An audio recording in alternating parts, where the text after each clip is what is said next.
الله أكبر الله أكبر الله أكبر لا إله إلا الله الله أكبر الله أكبر ولله الحمد. Assalamualaikum warahmatullahi wabarakatuh. Innal hamdalillah nahmaduhu wa nasta'inuhu wa nastaghfiruh wa na'udzu billahi min shururi anfusina wa min sayyiati a'malina.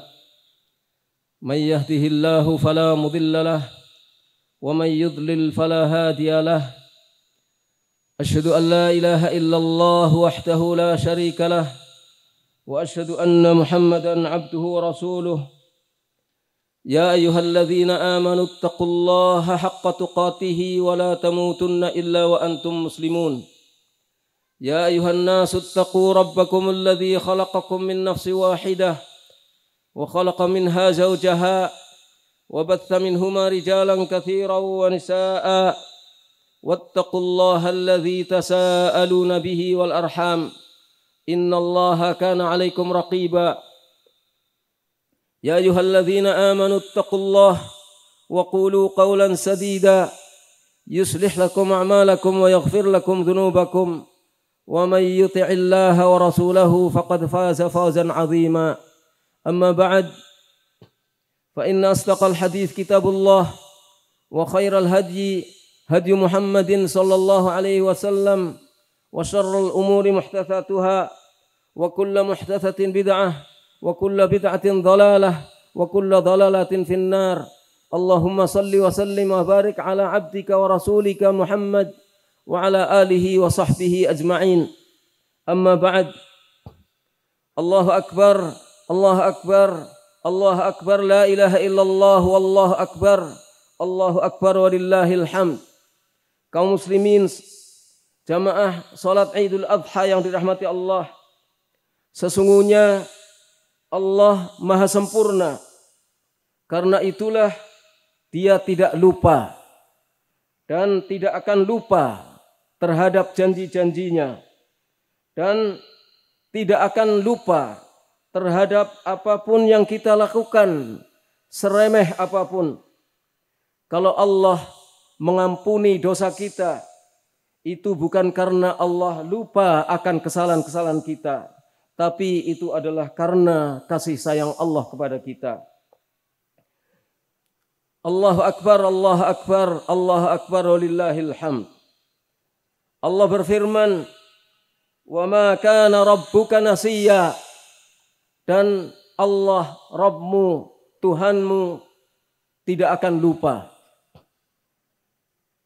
Musa alaihi salatu wassalam ketika ditanya oleh Fir'aun tentang ma balul qurunil ula, bagaimana gerangan keadaan generasi-generasi terdahulu, Musa menjawab, qala ilmuha 'inda rabbi fi kitab la yadhillu rabbi wa la yansa. Ilmunya ada pada Allah. Ilmu tentang generasi terdahulu ada pada Allah, tercatat di dalam Lauh Mahfuz. Allah tidak akan salah dan Allah tidak akan lupa. Kaum muslimin yang dirahmati Allah, sedangkan kita, maka kita lupa. Dahulu kita disusui oleh ibu kita. Apa ada di antara kita yang ingat? Kita, meskipun kita lupa, tapi kita yakin bahwa kita dulu disusui oleh ibu kita. Mengapa demikian? Karena banyak pengingatnya, banyak saksi-saksi, dan juga sudah merupakan sesuatu yang pasti bahwa bayi disusui oleh ibunya jika keadaannya normal. Meskipun kita sekarang tidak merasakannya dan sudah lupa. Kita memang pelupa. Banyak peristiwa beberapa saat lampau yang kita tidak mengingatnya lagi. Bahkan mungkin untuk hari kemarin ada yang sudah kita tidak ingat lagi. Itulah kita yang pelupa. Allah Akbar, Allah Akbar, Allah Akbar walillahil hamd. Ada satu peristiwa besar dan penting, bahkan sangat penting yang pernah kita lakukan. Namun sayangnya kita semua sudah lupa dan tidak pernah merasakannya. Apa itu? Yaitu sebuah sumpah, sebuah kesaksian yang pernah kita lakukan dan pernah kita ucapkan di hadapan Allah Subhanahu wa taala. Tetapi kita sudah lupa. Kapankah itu terjadi? Terjadi dahulu kala sebelum kita dilahirkan. Sebelum kita dilahirkan. Allah mengingatkannya dalam Al-Quran. Wahyu yang diturunkan kepada junjungan kita Nabi besar Muhammad sallallahu alaihi wasallam tersebut di dalam surat Al-A'raf ayat 172. Allah berfirman, "Wa idz akhadha rabbuka min bani Adama min zuhurihim dzurriyyatahum wa ashhadahum ala anfusihim alastu bi rabbikum qalu bala syahidna an taqulu yaumal qiyamati inna kunna an hadza ghafilin." Ingatlah tatkala Allah mengeluarkan anak keturunan Bani Adam. Allah mengeluarkan anak keturunan Bani Adam dari tulang-tulang sulbi Bani Adam. Dan Allah mengambil kesaksian terhadap ruh Bani Adam. Allah mengambil kesaksian terhadap ruh-ruh kita. Allah berfirman, "Alastu bi rabbikum?" Bukankah aku ini adalah Rabb kalian, Tuhan kalian, sesembahan kalian? Maka waktu itu manusia menjawab, roh-roh manusia menjawab, qalu bala. Mereka menjawab, ya Allah, syahidna, kami bersaksi. Antaqulu, kenapa Allah mengambil kesaksian ini? Antaqulu, supaya kamu tidak berkata nanti pada hari kiamat, sesungguhnya kami terhadap ini semua sudah lupa. Kita dahulu ketika ruh kita hendak ditiupkan ke dalam jasad kita, sebelum kita lahir, pernah disumpah dan disuruh bersaksi kepada Allah bahwa Allah adalah Rabb kita yang harus kita sembah. Waktu itu kita bersumpah dan bersaksi bahwa Allah adalah Rabb, Tuhan kita yang harus kita sembah, dan kita berjanji untuk hanya menyembahnya saja, tidak menyembah kepada yang selainnya. Sumpah itu diambil oleh Allah, diabadikan dalam Al-Quran, supaya kita ingat dan supaya kita nanti di akhirat tidak berkelit dengan alasan lupa. Maka marilah jamaah yang dirahmati Allah, sebelum kita mati, karena kematian itu pasti, kita tunaikan janji kita, yaitu kita hanya beribadah kepada Allah saja, sebelum nanti di akhirat kita ditagih, sedangkan kita tidak punya alasan lagi. Allahu Akbar, Allahu Akbar, Allahu Akbar walillahil hamd. Kaum muslimin, ibadah kepada Allah artinya kita tunduk dan patuh menjalankan perintah-perintah Allah yang disampaikan melalui Nabi kita Muhammad sallallahu alaihi wasallam, serta menjauhi larangan-larangannya. Dalam ibadah kepada Allah, kita diperintahkan untuk memenuhi dua hak besar. Yang pertama hak Allah, dan yang kedua hak sesama makhluk, terutama hak manusia. Memenuhi hak Allah artinya kita berkewajiban menunaikan ibadah langsung kepada Allah SWT. Misalnya salat yang 5 waktu. Dan ibadah-ibadah lainnya. Salat yang 5 waktu ini wajib kita laksanakan dimanapun dan dalam keadaan bagaimanapun. Tidak ada alasan untuk meninggalkan salat meskipun sakit separah apapun, kecuali jika dalam keadaan sudah tidak sadar. Meskipun kita dalam bepergian, kita harus salat. di dalam bis, di dalam kereta, di dalam pesawat terbang, jika waktunya datang, kita harus melaksanakan sholat. Tidak boleh ada alasan apapun untuk menunda sholat itu hingga kehabisan waktu sholat. Kecuali bagi wanita yang sedang haid dan nifas, maka mereka tidak diperkenankan untuk sholat. Sholat adalah amal pertama yang akan dihisab dari seorang hamba. Abu Hurairah radhiyallahu anhu bercerita, sami'tu Rasulullah sallallahu alaihi wasallam yaqul, inna awwala ma yuhasabu bihil 'abdu yaumal qiyamah min 'amalihi salatuhu, fa in saluhat faqad aflaha wa anjah, wa in fasadat faqad khaba wa khasira. Saya mendengar Rasulullah SAW bersabda, sesungguhnya amal pertama yang dihisab, dihitung, dimintai pertanggungjawaban dari seorang hamba adalah salatnya. Jika salatnya baik, benar, maka dia beruntung dan sukses. Tetapi jika salatnya rusak, karena kadang-kadang salat, kadang-kadang tidak salat, atau salatnya gerubiak-gerubuk, maka sungguh dia rugi dan tidak akan mendapatkan keberuntungan apa-apa. Hadis ini sahih, diriwayatkan oleh Imam Tirmidzi, Imam Nasa'i dan Ibnu Majah. Itu adalah contoh ibadah langsung kepada Allah, dan masih banyak contoh-contoh ibadah yang langsung kita tunaikan kepada Allah Subhanahu wa taala. Yang kedua, terkait dengan hak makhluk. Artinya kita wajib memenuhi hak makhluk atau hak sesama manusia sesuai dengan perintah Allah dan sesuai dengan ketentuan Allah dan Rasulnya. Ini diatur dalam hukum-hukum muamalah yang berkaitan dengan kehidupan sosial. Misalnya masalah pertetanggaan, masalah pernikahan, perniagaan dan perekonomian, termasuk misalnya utang piutang dan jual beli. Dalam kehidupan sosial, di antara prinsipnya adalah tidak saling menyakiti, tidak saling mengganggu dan tidak saling menzalimi.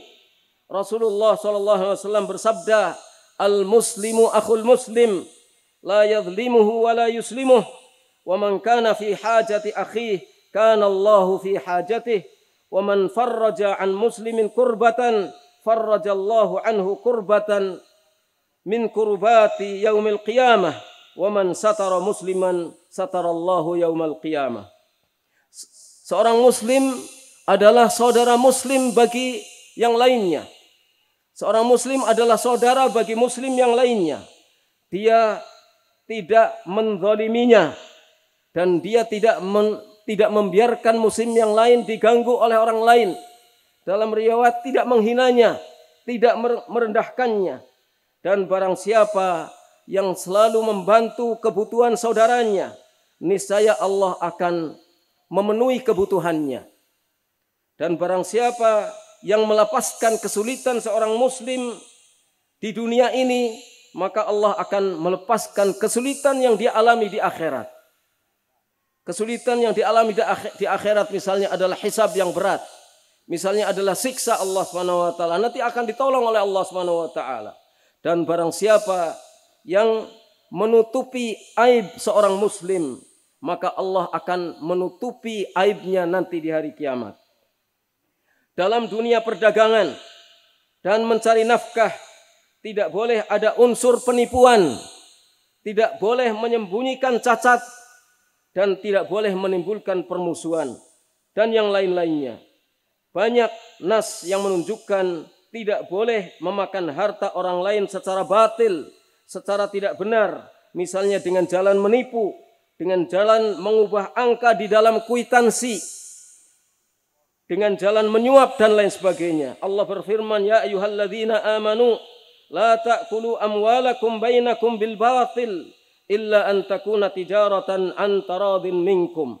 Wahai orang-orang yang beriman, jangan kamu makan harta di antara kamu dengan cara yang batil, kecuali jika itu dilakukan dengan jalan perniagaan yang dilakukan secara ridho di antara kamu.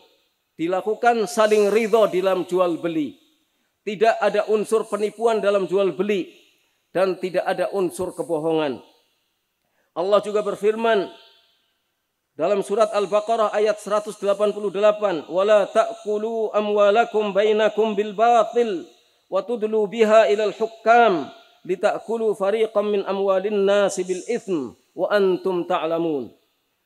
Dan jangan kamu memakan harta di antara kamu dengan cara yang batil dan kamu melakukan suap, menyuap para hakim supaya kamu bisa makan sebagian harta orang lain dengan cara yang tidak benar, sedangkan kamu mengetahui bahwa yang dilakukan itu adalah kesalahan.